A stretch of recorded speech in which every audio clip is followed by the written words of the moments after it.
What's going on, guys? Welcome back to another stimulus update. So we have some really big news, some huge news coming out from the Senate as of right now. Now, I'm going to address this in just a minute, but first I just want to address that yes, the Senate has already moved forward and they advanced the $1.9 trillion stimulus package. We could see this bill pass within the next probably 48 hours. By Saturday afternoon, we could see this bill pass. That would be really good news. But let's get into the really huge news that is just coming out of the Senate. First, reports indicate that Senate Republican Lisa Murkowski, who is a senator from Alaska, she might vote in favor of the roughly $1.9 trillion stimulus package. That is big news because she is a Republican. As of all reports for the last month, have been no Republican will vote for this $1.9 trillion stimulus package. No way, no how, not going to happen. Well, now Lisa Murkowski realizes I got some play here. I got some leverage. I can do this. She's had this to say earlier today. She says, I'm going to look and see what's in it. We already know some of the things that have been pointed out that are clearly not COVID related, but I'm looking at some of the things that will provide a level of relief for the state of Alaska. Now, this is just one of her ways of trying to get some provisions, some relief for Alaska, because if she is the only Republican that will vote in favor of this, and Senator Joe Manchin, who's a Democrat, is still not on board. The problem is that they do not have the 50 votes. And let's actually listen to what Dick Durbin had to say earlier today, because he said currently Democrats do not have the 50 Democratic votes to get this bill passed. So yes, Joe Manchin at this time is still being looked at as a potential bottleneck, potential issue, a hurdle. And this is something that Democrats cannot get through. So if they do not have 50 votes, and it doesn't matter if it's 48 Democrats and 2 Republicans that vote yes, doesn't matter if it's 50 Democrats that vote yes, doesn't matter if it's 25 and 25. They just need 50 Democrats or 50 people in the Senate to vote yes, and then on top of that, they'll get Vice President Kamala Harris to vote in favor of this bill as well. That would push it through with this budget reconciliation. However, right now, pretty much most people are predicting that if Senator Joe Manchin does not get this $400 unemployment boost dropped to just $300, he will not vote in favor of this bill. So right now, this is huge because Joe Manchin has been the one person that everyone's been looking at being like, if he doesn't vote for this bill, it's not going to pass. Doesn't matter. Doesn't matter how good this bill is. Doesn't matter if he got every single one of his agendas in, his priorities in, every piece of legislation he wanted except for that $400 unemployment boost dropped to $300. If that was the one thing that was holding things up, and Lisa Murkowski's like, all right, if he doesn't want to vote for it, I will, and all you got to do is give me and the state of Alaska X, Y, and Z. And I can tell you what, as long as it's not too expensive, as long as it doesn't take away from anything else that Democrats are wanting to provide, they will do it. I guarantee you, Chuck Schumer will be like, hey, Nancy Pelosi, could we do this? Yeah, all right, let's take it to President Biden. President Biden, hey, can we do this? Yeah, you sign off on it? Cool, let's go. And then we'll get this passed. So right now, that is currently what's being discussed is if more Republicans realize that, okay, we have leverage now because if Joe Manchin doesn't want to vote for this, we can just sidestep Joe Manchin and be like, all right, hey, Chuck Schumer, we will vote yes if you give us this. And this is where we're going to start to see these political games come into play over the next day or so. So I just want you to be aware of that. But here's what we know right now. First off, the Senate is currently technically in session. However, there's only one senator in the chambers, and that is Senator Ron Johnson, and he's only in the chambers to listen to what he asked the Senate to do, and that is to read the entire bill. Yes, there are people in the chambers right now reading the entire bill. You can watch it on YouTube. I highly suggest do not go and watch it. It is absolutely boring. and you pretty much don't even know what they're talking about. So, just to give you an idea, they are expected to be reading this for anywhere between 12 to possibly 15 hours. I think they're about three, maybe 4 hours in at the time of recording this. So again, they got a long ways to go. I highly recommend you don't watch it because it is extremely boring. I've read the bill multiple times, sped read through it, and it's extremely boring then as well. So here's what we know.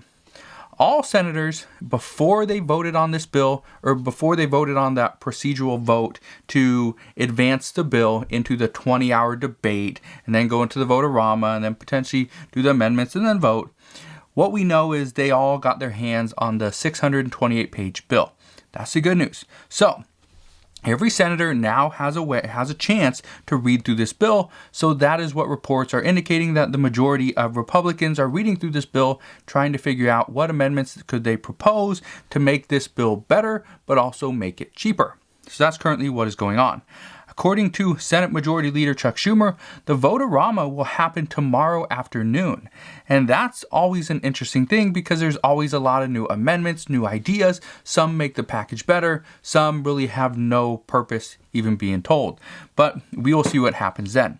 This will be a time when Republicans will most likely propose hundreds of amendments. That's already what is currently being talked about, is Republicans are going to do whatever they can to delay the stimulus package from going through.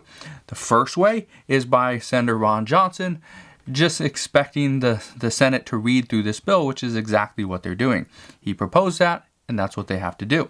So he's going to do it. I don't think they can propose it more than once, but again, I have no idea. If they do, I feel very bad for the people that are reading it. The goal right now for Republicans is not to just delay the stimulus, but to try to get Democrats on board with some of their own provisions. And here's what I mean. Something that happens quite a bit in the Senate is, all right, this is part of our rules, is any Republican can propose any amendment and it has to be listened to and voted on. Well, that's great. But here's what they could do. Let's say Republicans come to the table with a whole stack of amendments. Let's say they have another 800 like they did last time. They can be like, hey, Chuck Schumer, we have all these amendments. We are going to address these. We're going to discuss them. We will vote on every single one of these unless you give us a way to pass X, Y, and Z. Let's say 1, 2, or 3 provisions. And Chuck Schumer can be like, all right, well, let's listen to those first 3 that you really want to pass. And then if we don't like those, then we'll just move on and we'll listen to the rest of them. We'll be fine with that.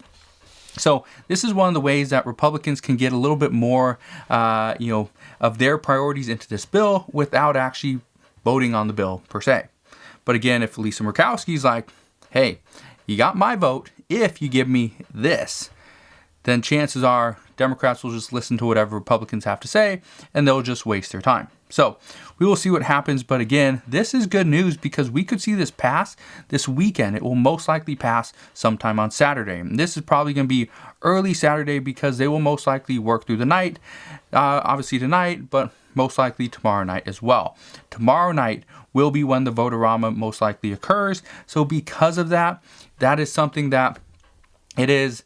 And this happened last time in the House as well. It didn't pass until like 2 or 3 a.m. in the morning, which obviously is, the a.m. is in the morning, obviously. But, that was kind of the issue is, a lot of these senators were like, or a lot of the people in the House were like, all right, let's just go home, let's get it done. Right? But in the Senate, they got different rules. So we'll see what happens there. It's going to be interesting, but we will see. And obviously, I will bring you all those updates as we hear them. Because most likely what's going to happen is this bill is going to change at least a little bit.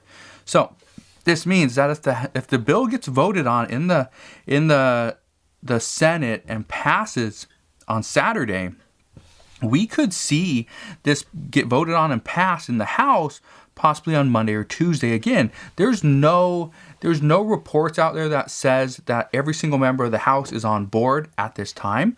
But again, that's something that we expect to see or hear more about, later on this weekend. Again, we're still on Thursday, still got Friday to go, Saturday, Sunday.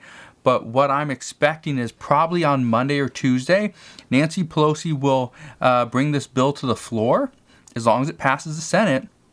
And they will start their debate and possibly a vote. So we could also see President Biden sign this the same night. if this passes on Monday, we could see President Biden either sign it Monday or even sign it Tuesday. Most don't expect him to wait like former President Donald Trump did and push it off to kind of the last minute. Most expect him to sign it as soon as possible. And if this happens, let's say he signs this on Monday, we could potentially see stimulus checks a week from today. Yes, that no joke. We could see stimulus checks a week from today. But many are saying that we could see stimulus checks in the next 10 days. So now I know a lot of you guys are waiting, and these checks are really going to help you out. This is going to provide for yourself and your family. So I'm really happy for this, and I'm really hoping that this gets done very quickly because honestly, I want to see you guys get these stimulus checks. So just to give you a heads up, the infrastructure bill will most likely have some forms of stimulus included in it. But I want to reiterate this because I think a lot of people misunderstood what I said in some of my previous videos. I said that there would most likely be stimulus included. However, I don't think there's going to be another stimulus check. I just don't think there would be. We could see a stimulus check to some very hard hit individuals, and this income cap would be very, very low. I'm talking like $25,000 or less, maybe not even that. Right? And then the other thing that we could see, again, it's highly unlikely, but we could see a lot of different, packages and different ideas thrown into this. And that's probably what's going to happen. Like I said before, hopefully we're going to see something for SSI, SSDI. We'll probably see a provision in this bill for student loan forgiveness as well. But right now, progressives are pushing for a monthly stimulus check. I don't see that happening, but we could see that as a standalone bill. Right now, some are saying that they do not expect this infrastructure bill, which is going to cost roughly $3 trillion, they don't expect this to go through a budget reconciliation. So this would require at least 10 Republican votes. Now, I could see more rental assistance added in here. I could see more PPP funding for targeted businesses. This would be extremely targeted businesses. I could see more relief for healthcare. This would be home healthcare and also retirement facilities. This is something that actually has been left out of this current package, and a lot of people are very upset by that. And then obviously funding for SSI and SSDI. As of right now, lawmakers are saying that they don't really want to get into the discussions of this yet, of what's included in this bill, because they want to make sure that this $1.9 trillion stimulus package gets passed first. And so I'm not going to speculate exactly what's going to be in here because we will get to this bill after the $1.9 trillion stimulus package gets passed and signed into law, and then the checks start coming out. That's at least according to the reports from White House Press Secretary Jen Psaki. Now, President Biden did hold a meeting today, did discuss the infrastructure bill with a bipartisan group of lawmakers. Again, I'm not going to really get into that, but reports indicate that a gas tax increase has been tabled for now, which means it's not going to be included. And right now, again, we don't know what's going to be included in this roughly $3 trillion stimulus pack or $3 trillion infrastructure bill, which some are saying is also going to be a stimulus package. But we will know when the time is right. At least that's what President Biden is saying. So as of right now, that's what we know. But as I know more, I promise I'll come back and share more. Just want to thank you guys for watching. Have a wonderful rest of your evening. Consider subscribing so you don't miss any more of my updates. And I'll see you guys on the next one.